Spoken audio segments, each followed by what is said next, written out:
شعبہ عظام، حاضرین محفل، ہم عمر ساتھی، بزرگوں، عزیز بچوں، اسلامی رشتے کی پردہ نشین مائیں اور بہنیں، بڑے ادب و احترام کے ساتھ السلام علیکم ورحمۃ اللہ وبرکاتہ۔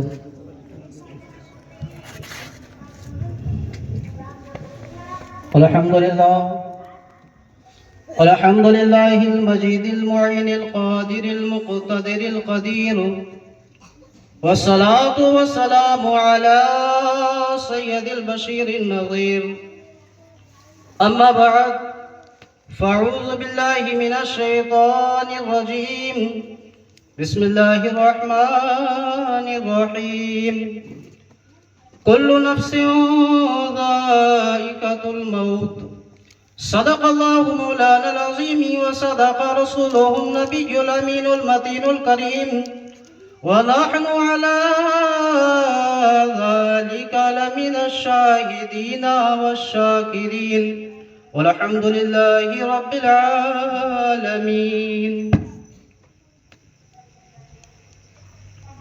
آئیے حضرات، درود پاک پڑھتے ہیں اس نبی معظم کی بارگاہ رسالت میں جو ہم سب کا آقا ہے، غریبوں کا آقا ہے، ہم غریبوں کو، گناہ گاروں کو لمبے لمبے ہاتھوں سے بھیک دینے والا آقا، سیدہ طیبہ طاہرہ بی بی آمنہ کا لال، سیدہ طیبہ طاہرہ بی بی فاطمہ کا بابا جان، حسنین کریمین شہیدین کا نانا جان، امام الانبیاء، مالک مختار، نائب پروردگار، سید ابرار، رسول ہاشمی ذی وقار، محمد عربی نور مجسم صلی اللہ تعالی علیہ وسلم کی بارگاہ رسالت میں بڑے ادب و احترام کے ساتھ درود و شریف کا ہدیہ نشابت کریں۔ بڑے بآواز بلند اللہم صلی علی سیدنا و مولانا محمد مبارک وسلم، صلو علیہ الصلاۃ والسلام علیکہ یا رسول اللہ صلی اللہ تعالی علیہ وسلم۔ غوث اعظم بمن بے سر و ساما مدد، قبلہ دی مدد، کعبہ ایما مدد، ما غدائن تو سلطان دو عالم ہستی، است دارین کما یا شاہ جیلا مدد، قادریم نار یا غوث اعظم میزنم، دمز شیخ پیر و مرشد حضور قادری دولہ میزنم، بغیرداب بلا افتادہ کشتی ضعیفان سکشتہ راتو پشتی، بحق خواجہ عثمان ہارون، مدد کن یا معین الدین چشتی، مدد کن یا معین الدین چشتی، مدد کن یا معین الدین چشتی۔ بحمدہ تعالی چہلم شریف کی فاتحہ میں ہم سب شریک تھے اور میلاد شریف کی محفل میں سب بیٹھے ہوئے ہیں، حاضر ہیں۔ اللہ کریم اپنی بارگاہ میں ہم سب کی حاضریوں کو قبول فرمائے، اور آج جو ہم نے میلاد شریف کی محفل ایصال ثواب کے لیے عالی جناب مرحوم رفن صاحب کی ایصال کے لیے رکھی گئی ہے، اللہ جو کچھ نعت و مناقب اور وعظ و نصیحت ہوا ہے یا ہو رہا ہے یا ہوگا، اللہ کریم اپنی بارگاہ سے ان کے لیے بہتر سے بہتر اجر عظیم عطا فرمائے۔ اسلام کے نونہال مقدس شہزادوں، اللہ کریم نے قرآن مقدس والفرقان حمید میں ارشاد فرمایا، اور کئی ایک جگہ ارشاد فرمایا، کل نفس ذائقۃ الموت، کہ ہر جاندار کو موت کا مزہ جو ہے چکھنا ہے، ذائقہ اس کا مزہ چکھنا ہے۔ یہ ایک فانی دنیا ہے، ہم سب کو چھوڑ دینا ہے، چلے جانا ہے، 70 سال ہے، 80 سال ہے یا 90 سال ہے، جی 100 سال کے پرے تو بڑا مشکل ہے اس دور حاضر میں۔ کہنے کا مطلب یہ ہے کہ اس دنیا کو ہمیں چھوڑ دینا ہے۔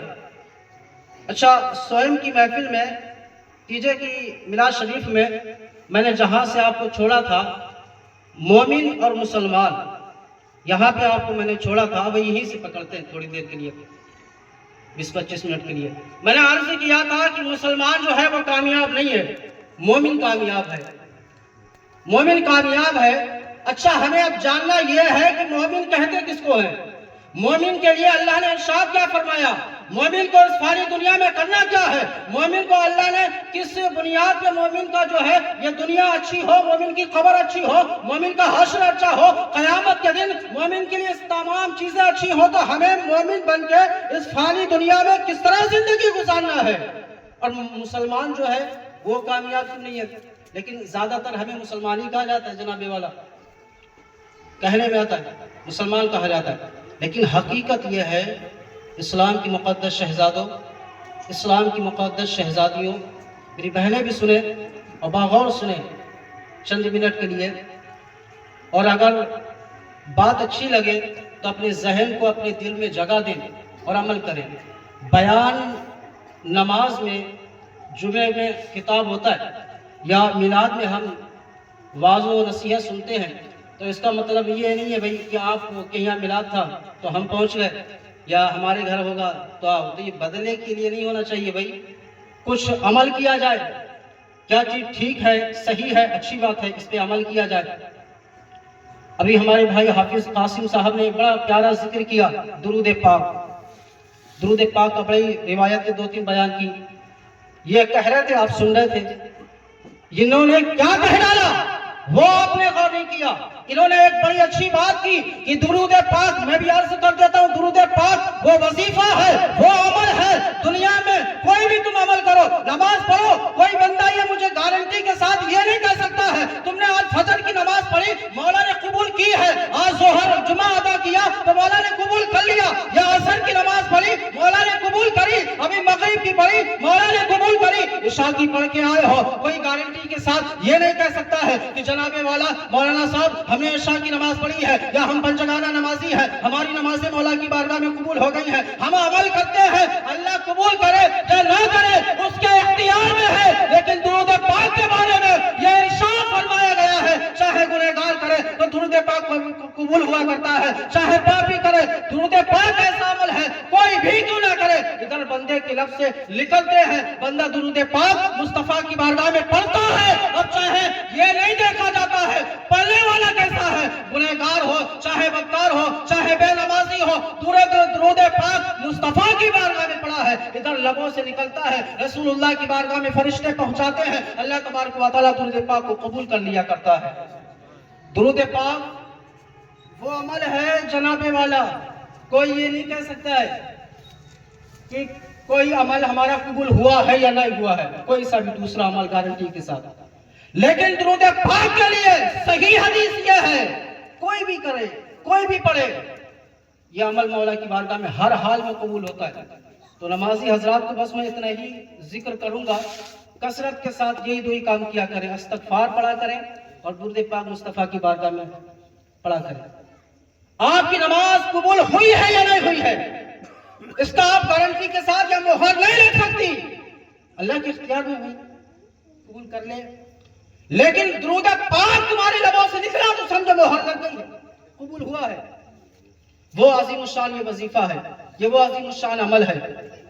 اور ایک بات آپ نے قرآن میں سنا ہوگا آیت مبارکہ، کل من علیہا فان، ساری کائنات ہے یہ نا سب ختم ہو جائے گی، سب ختم، یہ محل، یہ گھر، یہ بلڈنگیں، یہ کھیت، یہ خیلال، کائنات کی ہر چیز جو ہے جناب والا فنا ہو جائے گی، رہنے والی ذات ہے تو باری تعالیٰ رب العالمین کی، اللہ تبارک و تعالیٰ کی ذات۔